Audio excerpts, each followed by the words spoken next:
Assalamualaikum warahmatullahi wabarakatuh. Perkenalkan, nama saya Doni Pasrianto, NIM 2010204004, tedris biologi 3A, dosen pengampu Hendra Ladriman SSI MPD. Baiklah, saya akan mempresentasikan materi tentang faktor pembatas. Yang pertama yaitu hukum minimum Lebesgue. Kedua, hukum toleransi Seput. Yang ketiga, faktor fisik sebagai faktor pembatas. Yang terakhir, kisaran toleransi. Yang pertama, faktor pembatas. Semua faktor fisik alami tidak hanya merupakan faktor pembatas dalam arti yang merugikan, akan tetapi juga merupakan faktor pembatas dalam arti yang menguntungkan, sehingga komunitas selalu dalam keadaan seimbang. Seterusnya, faktor pembatas atau limiting factor dapat diartikan sebagai keadaan yang mendekati melampaui ambang batas toleransi suatu kondisi yang merupakan faktor pembatas. Yang merupakan faktor pembatas adalah satu,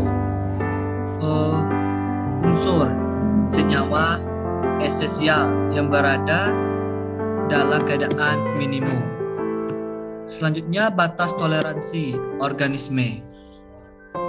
Selanjutnya, garam biogenetik adalah elemen esensial dari garam terlarut yang sangat berguna bagi kehidupan. Selanjutnya, mikronutrien adalah elemen dan komponen yang juga perlu untuk mengoperasikan sistem kehidupan, tetapi dibutuhkan dalam jumlah yang sangat kecil. Seterusnya, makronutrien terdiri atas elemen dan komponen yang memegang peranan penting dalam protoplasma dan dibutuhkan dalam jumlah yang relatif besar. Seterusnya, spesies indikator dalam organisme yang digunakan untuk menduga kondisi lingkungan fisik. Seterusnya, tekanan air mempengaruhi distribusi ikan salinitas, mempengaruhi tekanan osmotik cairan osmoglaresis.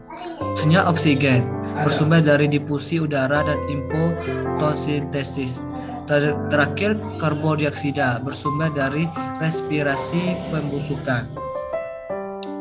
Seterusnya, hukum minimum Lebesgue. Tumbuhan tergantung kepada zat atau senyawa yang berada dalam keadaan minimum apabila keadaan stabil. Misalnya, gas oksigen di perairan konsentrasinya kecil, luas, dan sering berubah-ubah jumlahnya. Yang ketiga, tetapi gas oksigen sangat dibutuhkan oleh organisme air untuk bernapas.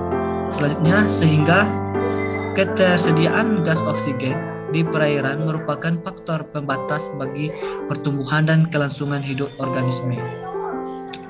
Selanjutnya, hukum Seput, yaitu setiap organisme mempunyai batas toleransi maksimum dan minimum ekologi.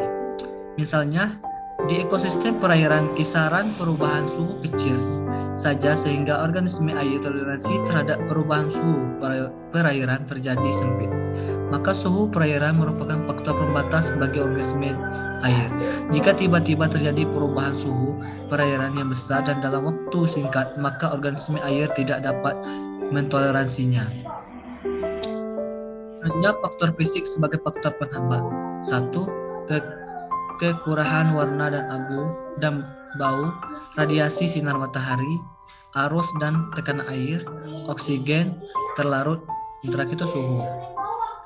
Seterusnya, kisaran toleransi. Organisme dapat memiliki kisaran toleransi yang besar dan lebar bagi satu faktor, dan kisaran toleransi yang sempit untuk faktor lainnya, disebut steno. Contohnya, ikan nila memiliki kisaran toleransi yang lebar untuk berubah salinitas, tetapi memiliki kisaran toleransi yang sempit untuk perubahan suhu. Sebenarnya beberapa kaidah tambahan pada hukum. Yang pertama, organisme dapat mempunyai suatu toleransi yang luas terhadap faktor dan suhu kisaran sempit terhadap faktor lain. Organisme yang punyai kisaran toleransi yang luas terhadap semua faktor umumnya menyebar sangat luas. 3. Bila kondisi tidak optimum bagi suatu spesies karena suatu faktor ekologi. Itulah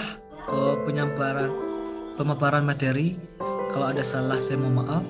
Saya tutup dengan wassalamualaikum warahmatullahi wabarakatuh.